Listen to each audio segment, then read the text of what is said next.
తప్ప నాకి లోకంలో ఎవరున్నారయ్యా, నీకు తప్ప నాలో ఎవరికి చోటే లేదయ్యా. నీవు తప్ప నాకి లోకంలో ఎవరున్నారయ్యా, నీకు తప్ప నాలో ఎవరికి చోటే లేదయ్యా. దావీదు కుమారుడా నన్ను దాటిపోకయ్యా, నజరేతు వాడా నన్ను విడిచిపోకయ్యా. దావీదు కుమారుడా నన్ను దాటిపోకయ్యా, నజరేతు వాడా నన్ను విడిచిపోకయ్యా. నీవు తప్ప నాకి లోకంలో ఎవరున్నారయ్యా, నీవు తప్ప నాలో ఎవరికి చోటే లేదయ్యా. మృతిమడినయ్యా నా కనులు తెరువవా, మూగబడినయ్యా నా స్వరమునియ్యవా. మృతిమడినయ్యా నా కనులు తెరువవా, మూగబడినయ్యా నా స్వరమునియ్యవా.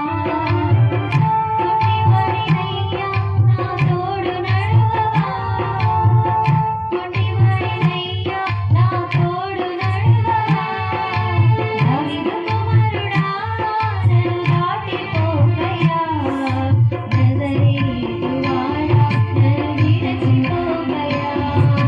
దావీదు కుమారుడా నన్ను దాటిపోకయ్యా, నజరేతు వాడా నన్ను విడిచిపోకయ్యా. నీవు తప్ప నాకి లోకంలో ఎవరున్నారయ్యా, నీవు తప్ప నాకి లోకంలో చోటే లేదయ్యా. లోకమంతా చూసి నన్ను ఏడిపించినా, జాలితో నన్ను నీవు చేరదీయవా. లోకమంతా చూసి నన్ను ఏడిపించినా, జాలితో నన్ను నీవు చేరదీయవా.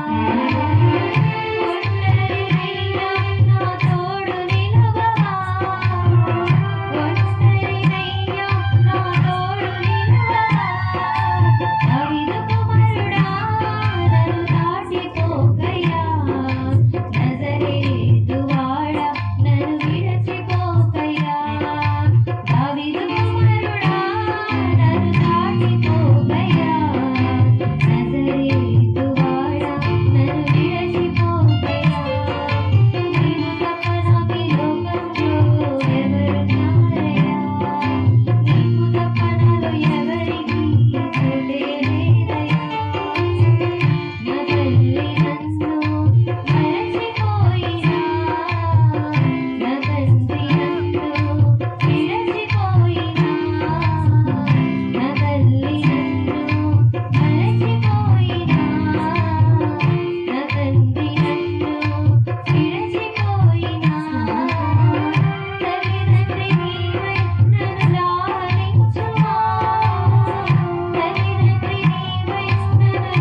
బ్రతికించెను బాధలలో నెమ్మదినిచ్చెను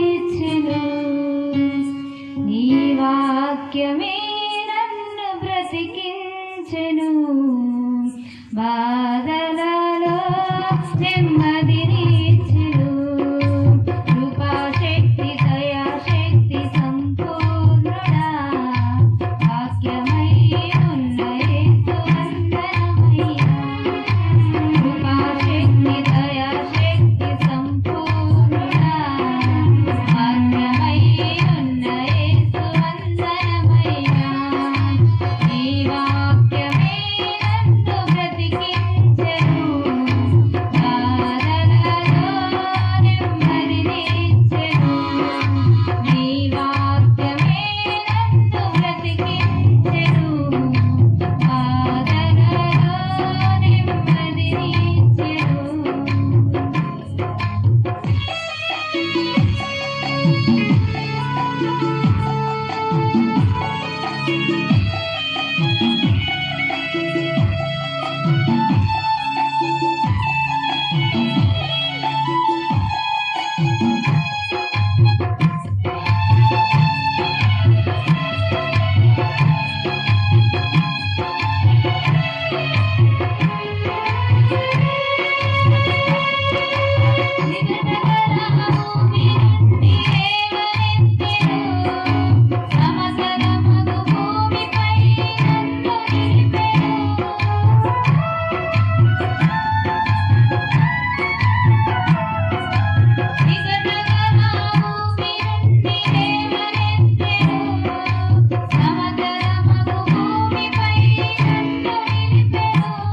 చేసుకుందాం.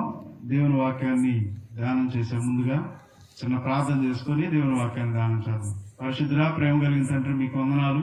ఇప్పటి వరకు పాటల ద్వారా నిన్ను మహింపరచడానికి కృప సహాయం చేశారు. తిరిగి నీ వాక్యాన్ని మేము ధ్యానం చేయబోతుండగా మీ పరిశుద్ధ ఆత్మను దయచేసి నాతో, మాతో, అందరితో కూడి ఉన్న వారందరితో మీరు మాట్లాడి సహాయం చేయండి. మీ పరిశుద్ధాత్మ యొక్క సహాయాన్ని ఇక్కడ ఉంచండి. తీసుకొచ్చిన బిడ్డలకి వందనాలు. రావాల్సిన బిడ్డలు కూడా మీరు ప్రేరేపించి నడిపించి మరొకసారి మాతో కలిసి నిన్ను స్తుతించి ఆరాధించి మహింపరిచే భాగ్యాన్ని వారికి మీరు దయచేయమని ప్రార్థన చేస్తున్నాను.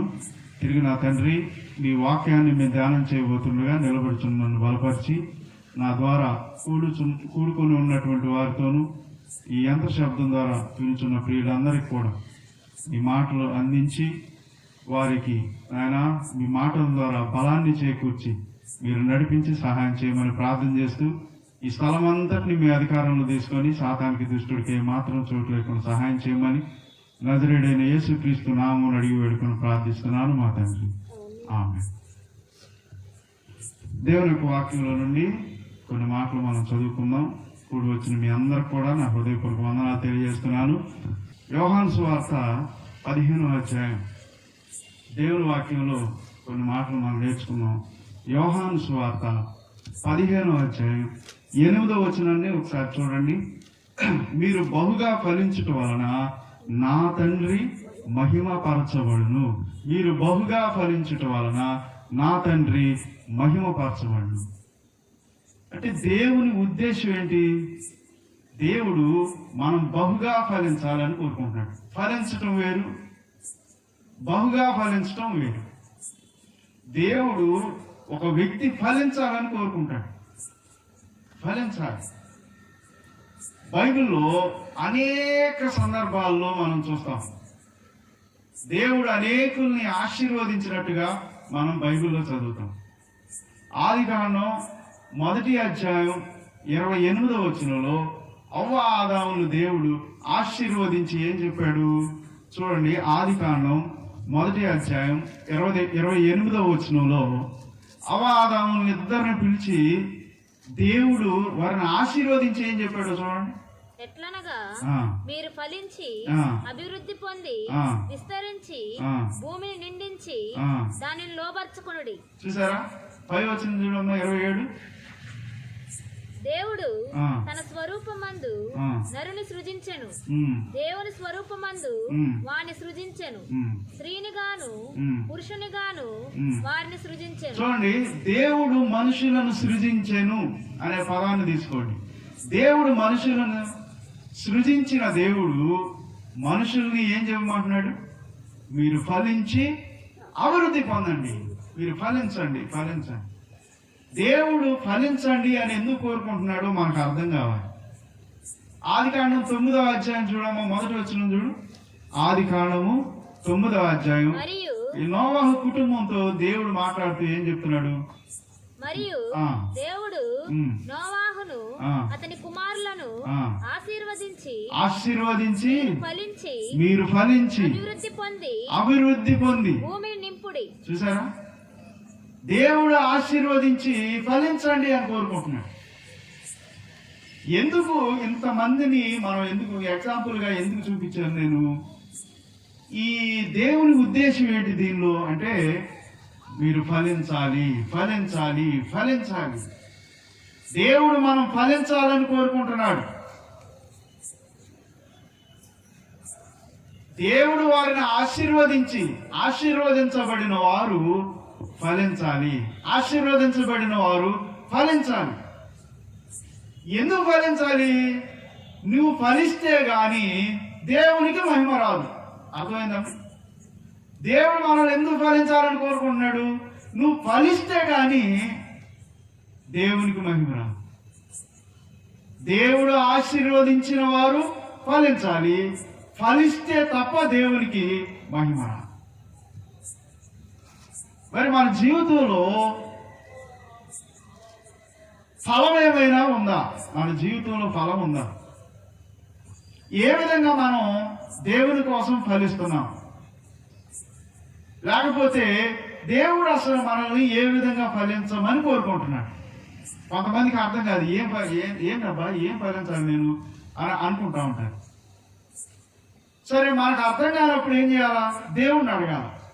దేవుడు ఏ విషయాల్లో నేను ఫలించాలని కోరుకుంటున్నాడు, ఏ విషయాల్లో నేను ఫలించాలి, ఇది తెలిస్తే నేను ఫలించానో లేదో కూడా అర్థమైపోతుంది. అంతే కదా? ఇప్పుడు ఫలించాలని దేవుడు చెప్పాడు, మరి నేను ఆలోచిస్తాను ఏంటబ్బా ఏం ఫలించాలి నేను. వాళ్ళ విషయాలు చెప్పాడు. నోవాహు ఏ విషయంలో ఫలించాలో చెప్పాడు, అలాగే ఆదాము ఏ విషయంలో ఫలించాలో చెప్పాడు, సంఘం ఏ విషయంలో ఫలించాలో చెప్పాడు కాబట్టి వాళ్ళకు ఒక క్లారిటీ ఉంది. ఆ విషయంలో ఫలించారో లేదో వాళ్ళు టెస్ట్ చేసుకుంటే సరిపోతుంది. ఇప్పుడు నువ్వు నేను మనం ఏ విషయంలో ఫలించాలని కోరుకుంటున్నాడు దేవుడు, అది తెలుసుకోవాలి. ఆ విషయంలో మనం ఫలించామో లేదో తెలుసుకోవాలి. రండి, బైబిల్లో మనం కొన్ని విషయాలు, దేవుడు ఏ విషయాల్లో మనం ఫలించాలని కోరుకుంటున్నాడో కొన్ని మాటలు నేను మీకు చూపిస్తాను. చూడండి, మత్తయి సువార్త 3వ అధ్యాయం, మత్తయి సువార్త 3వ అధ్యాయం 7వ వచనం చూడండి. మత్తయి సువార్త 3వ అధ్యాయం 7వ వచనం. అతడు పరిసయ్యులలోను సద్దుకయ్యులలోను అనేకులు బాప్తిసం పొందవచ్చుట చూచి, సర్ప సంతానమా, రాబో ఉగ్రతను తప్పించుకొనుటకు మీకు బుద్ధి చెప్పిన వాడెవడు? మారు మనసుకు తగిన ఫలము ఫలించుడి. ఫస్ట్ పాయింట్ నెంబర్ 1, మారు మనసుకు తగిన ఫలములు ఫలించండి. నువ్వు మారు మనసు పొందావా? మరి ఆ మారు మనసుకు తగినటువంటి ఫలాలు నీ జీవితంలో కనబడాలి. మారు మనసుకు తగిన ఫలములు ఫలించండి.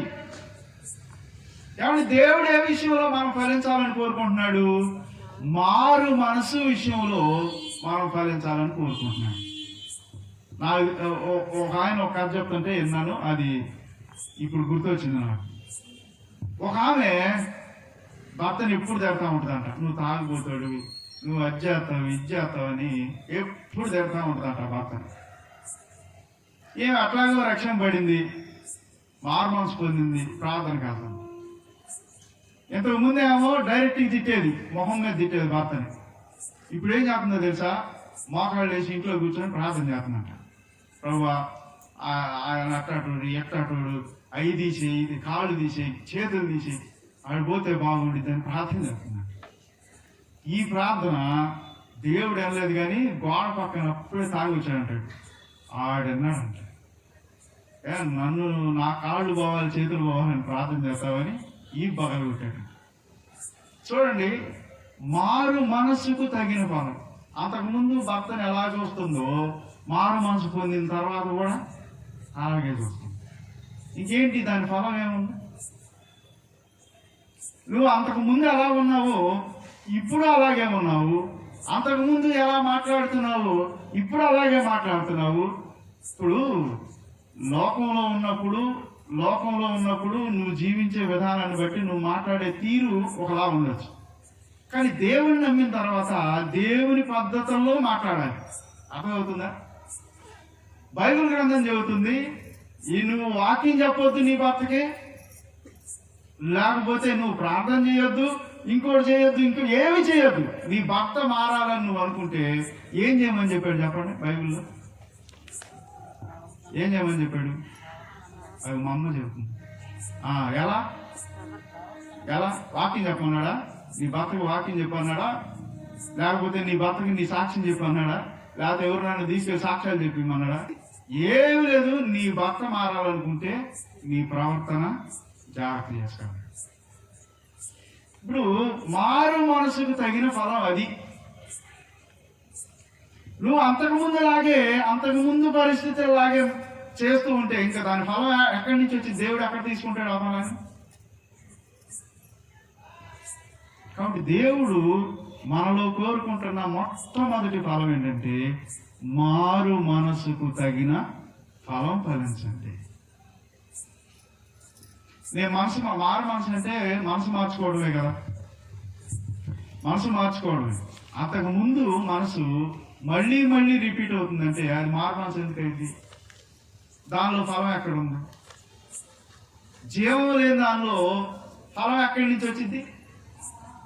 కాబట్టి మొట్టమొదటిగా దేవుడు మన నుండి కోరుకునే ఫలం ఏంటంటే మారు మనసుకు తగిన ఫలము. ఇప్పుడు టెస్ట్ చేసుకోండి, ఈ ఫలం నాలో ఉందా లేదా? ఈ ఫలం నేను దేవునికి ఇచ్చానా లేదా? ఈ ఫలం నేను దేవునికి ఇవ్వకపోతే ఇక దేవునికి మహిమ నుంచి వచ్చింది. మారు మనసుకు తగిన ఫలం నేను దేవునికి ఇవ్వకుండా దేవునికి మహిమ ఎలా వచ్చింది? నా వల్ల, నా ద్వారా ఎలా వచ్చింది? ఇంకా చాలా చెప్పవచ్చు, మారు మనసుకు సంబంధించి అనేకమైన చెప్పచ్చు. పౌలు అన్నాడు, పౌలు దేవుని ఎరగక ముందు ఆయన ఉన్న జీవితం, ఆయన ఉన్న పరిస్థితులు అన్నీ ఒకలా ఉన్నాయి. కానీ దేవుణ్ణి తెలుసుకున్న తర్వాత ఆయన మనసు ఎలా మారిపోయిందో చూడండి. అంతకుముందు కొట్టేవాడు ఇప్పుడు తన్నులు తింటున్నాడు, అంతకుముందు తిట్టేవాడు ఇప్పుడు తిట్టించుకుంటున్నాడు, అంతకుముందు హింసించేవాడు ఇప్పుడు హింసింపబడుతున్నాడు. ఏది మారు మనసుకు తగిన ఫలం? పౌలు దగ్గరికి వెళ్ళి దేవుడు కోసుకోవడమే, ఆ ఫలాలు కోసుకోవడమే. విస్తారమైనటువంటి ఫలాలు ఫలించినాడు పౌలు. మారు మనసుకు తగిన ఫలాలు. ప్రియమైన దేవుని బిడ్డలారా, మిమ్మల్ని మీరు స్వపరీక్ష చేసుకోండి. నా జీవితంలో మారు మనసుకు తగిన ఫలం ఉందా లేదని టెస్ట్ చేసుకోండి. బీపీ ఉన్నవాడు టెస్ట్ చేసుకోవాలి, షుగర్ ఉన్నవాడు టెస్ట్ చేసుకోవాలి, బాడీలో ఏ ప్రాబ్లం వచ్చినా టెస్ట్ చేసుకోవాలి. టెస్ట్ చేసుకుంటే తప్ప రిజల్ట్ తెలియదు. అలాగే మారు మనసుకు తగిన ఫలం నాలో ఉందా లేదని టెస్ట్ చేసుకోండి, డిసైడ్ చేసుకోండి. నాకు మారు మనసుకు తగిన ఫలం నా జీవితంలో లేదు అంటే దేవునికి మహిమ రావట్లేదని అర్థం. నా ద్వారా దేవునికి మహిమ రాదు. ఇది మొదటి విషయం. రెండవ విషయాన్ని చూద్దాం, చూడండి. మార్కు సువార్త 4వ అధ్యాయం 20వ వచనం చూడండి. మార్కు సువార్త 4వ అధ్యాయం 20వ వచనం. మంచి నేలను విత్తబడిన వారెవరనగా వాక్యము విని దానిని అంగీకరించి 30దంతులుగాను 60దంతులుగాను 100దంతులుగాను ఫలించు వారని చెప్పాను. ఈ విత్తనం ఎక్కడ పడింది? మంచి నేల. మంచి నేలన ఒక విత్తనం పడింది. మంచి నేలను పడిన విత్తనం ఏం చేసిందంటే ఒక కాపులో 30దంతులుగా ఫలించింది, మరొక కాపులో 60దంతులుగా ఫలించింది, మరొక కాపులో ఎంత ఫలించింది? 100 ఫలించింది. ఇలా ఇది ఫలించడానికి గల కారణం ఏంటో తెలుసా? చూడండి, ఎందుకు అది అలా ఫలించిందో రాసింది చూడండి. మార్క్స్ వార్తలోనే 4:20 వచ్చినాయి. చదవమ్మా, మళ్ళీ ఒకసారి చదువు. మంచి నేలను విత్తబడిన వారెవరనగా ఎవరంటే వాళ్ళు వాక్యమును విని దానిని అంగీకరించి చదువు. 30దంతులుగాను 60దంతులుగాను అది ఫలం. ఇప్పుడు చెప్పండి, ఎందుకు 30దంతులుగా 60దంతులు 100దంతులు ఫలించారు వీళ్ళు? వాక్యమును విని అంగీకరించారు. వాక్యమును విని అంగీకరించేవారు. చాలా మంది అంటారు, ఈ రోజు వాళ్ళు వచ్చింటే భలే ఉండేది, ఈ వాక్యం వాళ్ళకి సంబంధించింది అనుకుంటారు. భలే సెట్ అయ్యేది, వాళ్ళు వస్తే బాగుండేది, వాళ్ళకే ఇదంతా. ఎప్పుడు చూసినా ఈ వాక్యం వాళ్ళకి ఏళ్ళకి అనుకుంటారు, కానీ ఇది నాకు అనుకోరు. చూడండి, బైబిల్లో ఏం చెప్తున్నారంటే మంచి నేలను పడిన వాడు ఎవరంటే వాక్యమును విని దాన్ని అంగీకరించేవాడు. ఈ వాక్యము నాకు దేవుడు ఈ వాక్యం ద్వారా నాతో మాట్లాడుతున్నాడు. ఇది నాకు ఎందుకో అవసరమైంది, ఇది నా జీవితంలో లేదు అని దేవుడు భావించాడేమోనని అంగీకరిస్తారు, వాడు యాక్సెప్ట్ చేస్తారు. కాబట్టి ఎవరైతే వాక్యాన్ని తనకు అప్లై చేసుకొని అంగీకరిస్తారో వాళ్ళు ఫలిస్తారు. ఇప్పుడు ఫలించని వాళ్ళు ఎవరో చెప్పండి. ఇప్పుడు ఎవరు ఫలించరు? వాక్యము నాకు కాదు అనుకునేవారు ఫలించరు. వాక్యం ఇది నాకే అనుకున్న వాళ్ళు ఎలా ఫలిస్తారు? 30 దంతులుగాను, 60 దంతులుగాను, 100 దంతులుగా ఫలిస్తారు. కాబట్టి వాక్యమును అంగీకరించేవారు ఫలించేవారు. ఇంకొక లక్షణాన్ని చూద్దాం మనం. మత్తయి సువార్త 13వ అధ్యాయం 23వ వచనం. మత్తయి సువార్త 13వ అధ్యాయం మంచి నేలను విత్తబడిన వాడు వాక్యము విని గ్రహించువాడు. అట్టి వారు సఫలులై ఒకడు 100 ఒకడు 60 ఒకడు 30 ఫలించెను. ఇక ఒకడు అన్నాడు. వీళ్ళెవరో చెప్పండి. ఇప్పుడు ఇందాక చెప్పేశాక నేను వీళ్ళు అలా ఎందుకు ఫలించారో చెప్పండి. వాక్యమును విని గ్రహించేవాడు. ఇందాక వాక్యము విని అంగీకరించేవాడు. ఇప్పుడు వాక్యమును విని గ్రహించేవాడు. ఇతని స్టేజ్ మారింది. వాడేమో అప్లై చేసుకుంటున్నాడు. ఇది నాకే, దేవుడు నాతోనే మాట్లాడాడని అప్లై చేసుకుంటున్నాడు. ఇదేంటి అర్థమైపోతుంది ఇతనికి. గ్రహించడం అంటే ఏంటి అర్థమవుతుంది. చెప్పేటప్పుడే అర్థం చేసుకుంటున్నాడు ఇతను. వాక్యము వింటుండగానే చెబుతుండగానే అంగీకరించి దాన్ని అర్థం చేసుకుంటున్నాడు. వాక్యము అర్థం చేసుకునే మనసు. చూడండి, వాక్యమును ఇది నాకే అని అంగీకరించడం నువ్వు ఫలించడానికి కారణమవుతుంది.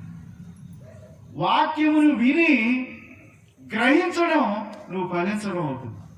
నువ్వు గ్రహించే మనసు నీకుంటే నువ్వు ఫలిస్తున్నావు దేవుల్లో. లేకపోతే గ్రహించని స్థితిలో నీవు ఉంటే, వాక్యం గ్రహింపు లేని స్థితిలో నీవు ఉంటే నువ్వు ఫలించట్లేదు. వాక్యం గ్రహించేవాడు ఒకడు 30 దంతులుగా ఫలిస్తాడు. వాడు ఎందుకు 30 దంతులుగా ఫలిస్తున్నాడు? వాడు అంతే గ్రహిస్తున్నాడు. అర్థమవుతుందా? నేను చెప్పే అర్థమవుతుందా? వాడు ఎంత గ్రహిస్తున్నాడో అంతే ఫలిస్తున్నాడు. మరి ఒకడు 60 దంతులుగా ఫలిస్తున్నాడు. ఎందుకు? వాడు 60 దంతులు అంతగా గ్రహిస్తున్నాడు. ఇంకొకడు 100 దంతులుగా ఫలిస్తున్నాడు. ఎందుకు? వాడు 100 దంతులు ఫలించేంతగా గ్రహిస్తున్నాడు. గ్రహించే శక్తిని బట్టి ఫలం ఉంటుంది. వాక్యాన్ని గ్రహించే శక్తిని బట్టి నీలో ఫలం వస్తుంది.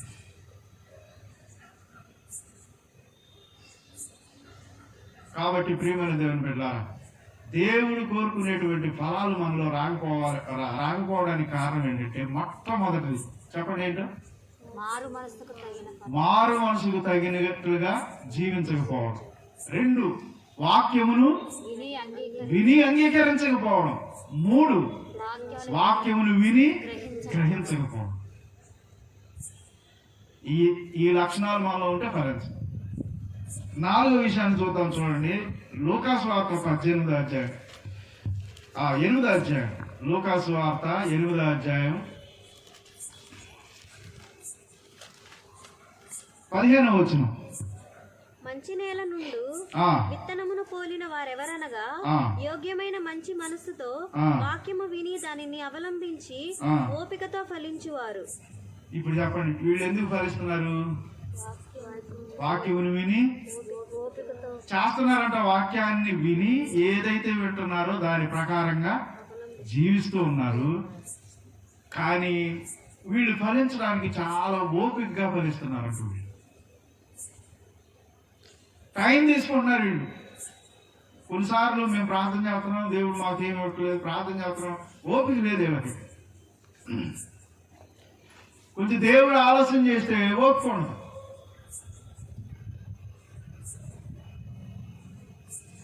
ఓపిక లేని వారు ఫలించరు. ఓపిక లేని వారు ఫలించరు. వాక్యం వినే వాళ్ళలో ఓపిక చాలా అవసరం. మేము వాక్యం ప్రకారంగానే జీవిస్తున్నాం కదా, దేవుడు ఎందుకు మాకు చేయట్లేదు అని అనకండి. ఓపిక కావాలి. ఒక సమయం ఉంటుంది. ఆ సమయానికి దేవుడు దాన్ని చేస్తాడు. కాబట్టి 4వ విషయంలో ఒక వ్యక్తి ఫలించకపోవడానికి కారణం ఏంటంటే ఓపిక లేకపోవడం. ఓపికగా ఉండాలి, దేవుని కోసం కనిపెట్టి ఉండాలి, దేవుని సన్నిధిని కాచుకొని ఉండాలి. అన్నిటికీ ఓపిక కావాలి. దేవుడు చేసేంత వరకు ఓపిక కావాలి. కాబట్టి ఇక్కడ ఈ ఫలం దేనితో ముడిపడి ఉందంటే ఓపికకు సంబంధించి. ఓపిక కలిగిన వారు ఫలిస్తారు. 5వ విషయాన్ని కూడా చూపిస్తాను చూడండి.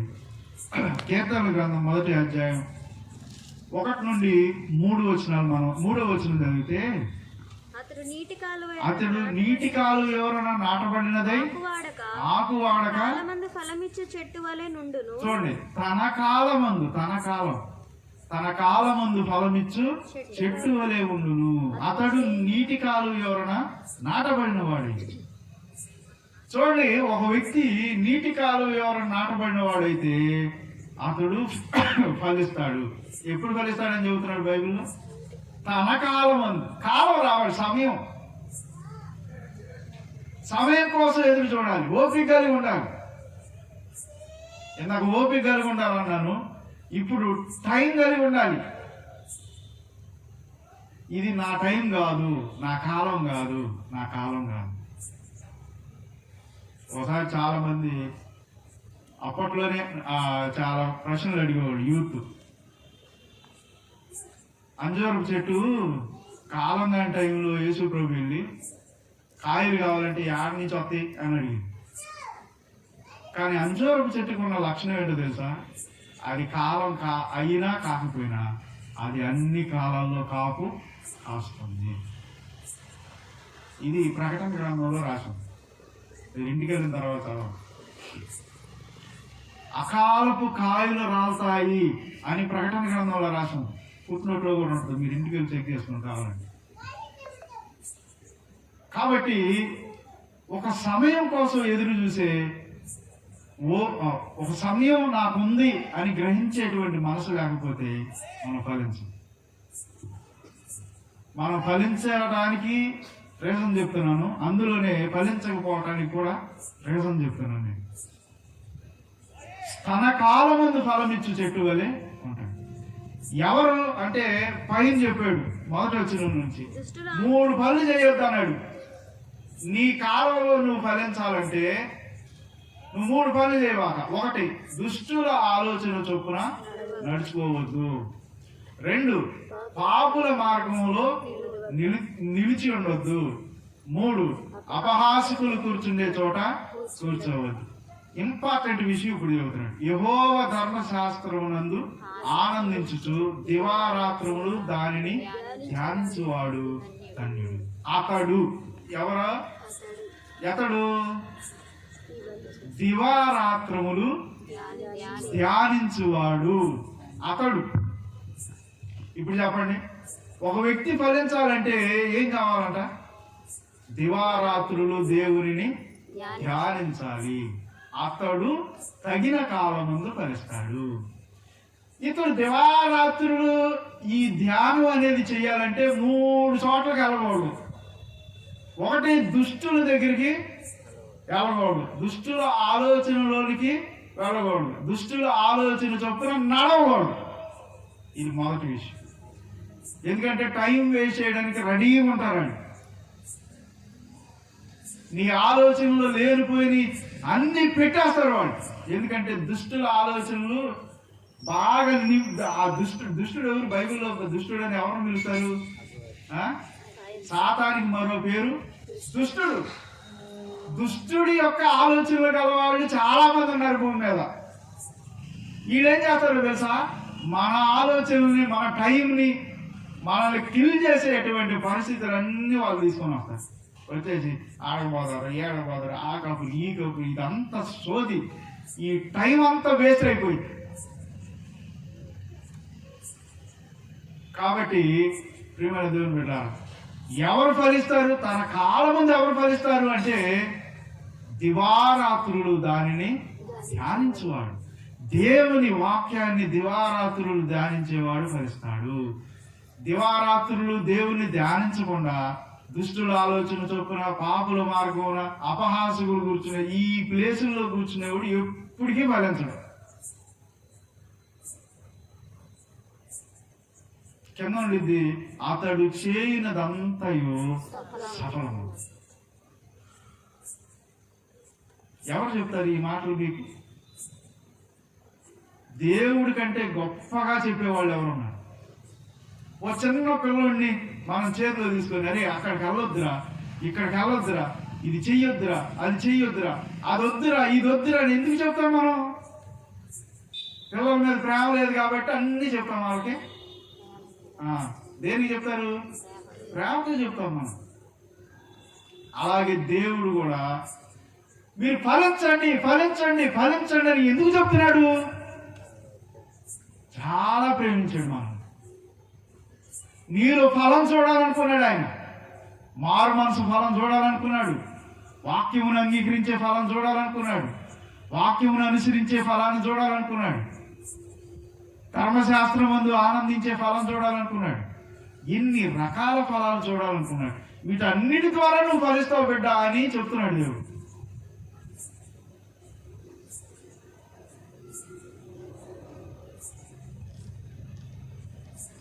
మరొక మాట చదువుకుందాం, చూడండి. సమయం అయిపోతుంది కనుక నేను ముగిస్తాను. యెషయా గ్రంథం 37వ అధ్యాయం. యెషయా గ్రంథం 37వ అధ్యాయం 31వ వచనం చూడండి. 37వ అధ్యాయం 31వ వచనం. యూదా వంశంలో తప్పించుకొనిన శేషము ఇంకనూ క్రిందకి వేరు తన్ని మీదకి ఎదిగి ఫలించును. క్రిందకి వేరు తన్ని మీదకి ఎదిగి ఫలించును. ఇక్కడ ఎదగటానికి, ఫలించడానికి మెట్టు చెప్పాడు. ఏంటి ఆ మెట్టు? కిందకి వేరు తన్ని, కిందకి వేరు దాన్ని ఎదగాలంట. ఎదిగితే ఫలిస్తాం. ఏరు ఎందుకు తనాలి అంటే దాని అర్థం ఏంటి? తనటం అంటే కాదు అనుకుంటే అర్థమా? అది కాదు కదా. ఏరు ఎంత లోతుకి వెళ్తే అంత ఓట అందుకునేది. ఎంత ఓట అందుకుంటే అంత పచ్చగా ఎదుగుతా ఉంటుంది. నీళ్లు పోయి వాకిన చెట్లకి ఏమవుతాయి?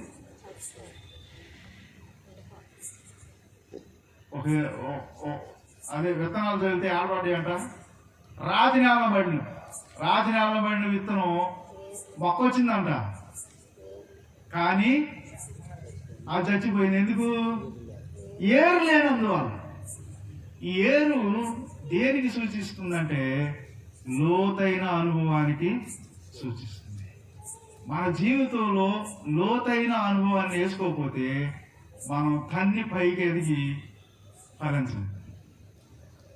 మనం ఫలించాలంటే వేరు బలంగా ఉండాలి, అది లోతుకి వెళ్ళాలి. భలే పాట రాశాడు ఒక ఆయన భక్తుడు.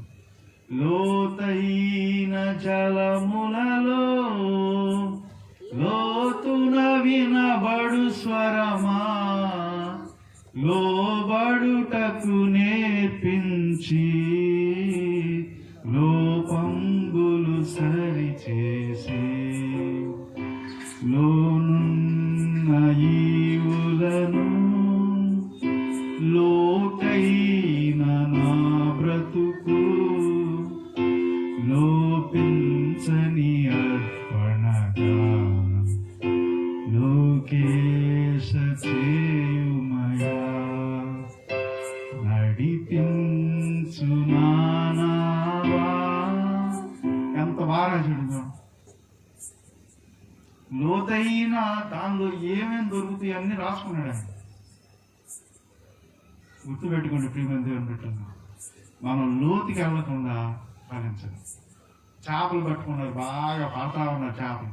పళ్ళ రాత్రి అంతా పడ్డారు. పళ్ళ బయటకు వచ్చి వల్ల కడుక్కుంటుంటే యేసు ప్రభు పేతురు దోని లోపల బాని అన్నాడు. పానిచ్చి ఇంకొంచెం లోతుకి బాని అన్నాడు. ఏంది ప్రభు రాత్రి అంతా వేసాం మేము, కొద్ది లోతుకు బాని అన్నాడు. వెళ్ళిన తర్వాత ఇప్పుడు వాళ్ళే అన్నాడు. లేదు ప్రభు రాత్రి అంతా కష్టపడ్డాం కానీ సరే నువ్వు చెప్పావు వ్యాపారం వేసాడు. విస్తారమైన చేపలు పట్టుకున్నాడు. లోతైన జీవితం లేకపోతే ఎక్కువ ఫలాలు రావు. లోతైన జీవితం కావాలి, లోతైన అనుభవం కావాలి. వాక్యపు లోతుల్లోకి వెళ్ళిపోవాలి మన మనసు.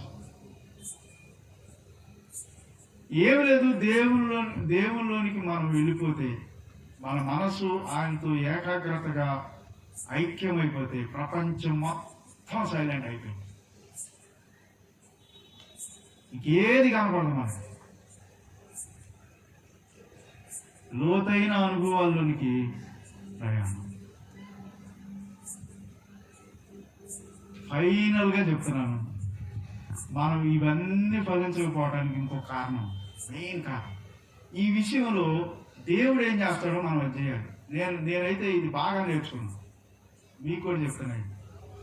యోహాను సువార్త 15వ అధ్యాయం, యోహాను సువార్త 15వ అధ్యాయం మొదటి నుంచి చదవండి.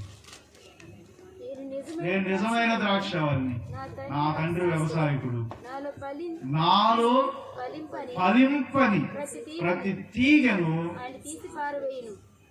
ఏదైతే ఫలించడం లేదో దాన్ని తీసి అవతల పడేయాలి. ఏది ఫలించటం లేదో దాన్ని తీసి పక్కన పడేయాలి. అంటే ఫలించే వాటిని మనం, ఈ ఫలించవలసిన వాటిని మనం అభివృద్ధి చేసుకుంటే తప్ప ఈ పనికిరాని వాటిని అన్నిటినీ తగిలించుకున్నావు అనుకోండి, ఇంకెక్కడ ఫలిస్తావా నువ్వు? దేవుడు కూడా ఏం చేశాడంటే, నేను ద్రాక్షావల్లిని, మీరు తీగలో, కానీ మీరు కొంతమంది ఫలించట్లా. ఏం చేయబోతున్నాను నేను? చదువు. నాలో ఫలింపని ప్రతి తీగను ఆయన తీసి పడవేను. ఫలించే తీగ ఎక్కువగా ఫలించాలని దానిలో పనికిరాని అన్నిటినీ తీసివేయను. పనికిరాని వాటిని ఏం చేస్తారు చెప్పండి? క్లైమాక్స్ తీసుకెళ్ళి కాల్చి పాడేస్తారు, అగ్నిగుండంలో పాడేస్తారు. దేవునిలో ఉన్న మంచి లక్షణాన్ని ఈరోజు మీరు తీసుకోండి. పనికి రాని వాటన్నిటిని తీసేస్తేనే నువ్వు ఫలిస్తావు. నువ్వు ఫలించకపోవడానికి కారణం ఏంటో తెలుసా? పనికి రాని అన్ని తీగలని చుట్టుకున్నావు, కంచేసుకున్నావు. పనికిరాని తీగలన్నీ కంచేసుకుంటే ఇంక నువ్వు ఫలించడం అసలు నువ్వు ఎలా చెప్పాలో కూడా అర్థం కావట్లేదు. గుర్తుపెట్టుకోండి, ఫలించే తీగ మరి ఎక్కువగా ఫలించడానికి దేవుడు అవకాశం ఇస్తాడు. పనికిరాని తీగల్ని ఆయన తీసి అగ్నిగుండంలో పారేస్తాడు. గుర్తుపెట్టుకోండి, ఇక్కడ 2 ఉన్నాయి, 2 చెప్తున్నాడు ఇక్కడ. ఒకటి, నువ్వు ఫలించకపోతే తీసేస్తానని నీకు వార్నింగ్ ఇస్తున్నాడు. ఒకటి, రెండోది, నువ్వు ఫలించకపోవడానికి పనికిరాని తీగలు నీలో ఉన్నాయని కూడా ఇంటిస్తున్నాడు దేవుడు. కాబట్టి 2 తీసుకో. పనికిరాని ఏమంటే తీసి అవతల పడి, అవి చాలా డిస్టర్బ్ చేస్తాయి. పనికిరాని వాటిని పక్కన పెట్టేసేయటమే. పనికొచ్చే తీగలు మరి ఎక్కువగా ఫలించినట్లుగా కష్టపడాలి. జనవరి రోజు చెప్పాను నేను, 3 సంవత్సరాలు ఇది అనుకున్నాడు, ఈ చెట్టు ఫలించింది ఈ సంవత్సరం అని వచ్చాడు ఆయన. చూస్తే ఫలం లేదు, 1 సంవత్సరంలో ఫలించింది అనుకున్నాను. సరే నెక్స్ట్ ఇయర్ వద్దాం అనుకుని వెళ్ళిపోయాడు. వచ్చి చూస్తే ఫలం లేదు. 2వ సంవత్సరం కూడా డిసప్పాయింట్. సరే వచ్చే సంవత్సరం ఫలించింది అనుకున్నాను. 3వ సంవత్సరం కూడా అది ఫలించింది. అప్పుడు డిసైడ్ అయ్యాడు, దీన్ని తీసి కాల్చి. గుర్తుపెట్టుకోండి, పనికి రాని వాటిని తీసేస్తేనే మనం ఫలిస్తాం. పనికిరాని అన్ని కూడబెట్టుకొని కంచి వేసుకున్నామంటే ఎలా వచ్చింది ఫలం? ఏం రాదు మనం. ఇప్పుడు వరుసగా చెప్పండి, దేవుడు మనలో కోరుకుంటున్న ఫలాలు ఏంటో వరుసగా చెప్పండి. 1, మారు మనసుకు తగిన ఫలం మనలో ఉండాలి. 2, వాక్యం విని అంగీకరించే ఫలం మనలో ఉండాలి. 3, వాక్యం విని గ్రహించే ఫలం మనలో ఉండాలి. నెక్స్ట్ వాక్యం విని ఓపికతో ఫలించే ఒక సహనమైనటువంటి మనసు మనకున్నది. తర్వాత మన కాలం అంటే ఎప్పుడు వాక్యమును దివారాత్రములు ధ్యానించేవాడు. అసలు మెయిన్ అది పెట్టండి, ఇది కాదు. వాక్యమును దివారాత్రములు ధ్యానించేవాడు ఫలిస్తాడు. ఎప్పుడు? తన కాలం. వాక్యమును ధ్యానించేవాడు ఫలిస్తాడు. అది పాయింట్. ఇది కాదు పాయింట్. ఇక్కడ వాక్యమును విని వాక్యమును దివారాత్రములు ధ్యానించేవాడు ఫలిస్తాడు. లాస్ట్గా లోతైన అనుభవం వాక్యములో కానివ్వండి, ప్రార్థనలో కానివ్వండి, సహవాసంలో కానివ్వండి, దేనిలోనైనా పరిచర్యలో కానీ లోతైన అనుభవాన్ని వేసుకున్నవాడు ఫలిస్తాడు. ఫైనల్గా పనికిరాని తీగలు తీసేసుకున్నవాడే ఫలిస్తాడు.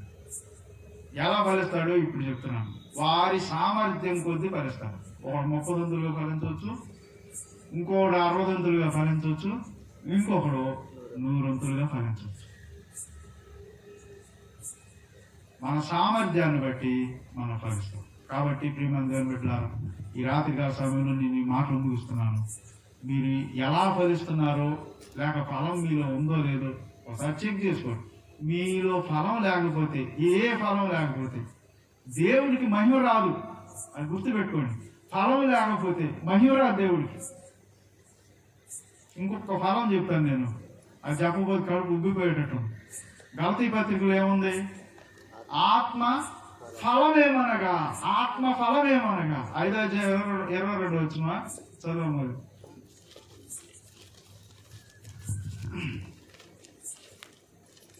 అయితే ఆత్మ ఫలమేమనగా ప్రేమ, ఫలమా ఫలాలా? ఫలం. ఆత్మ ఫలం ఒకటే.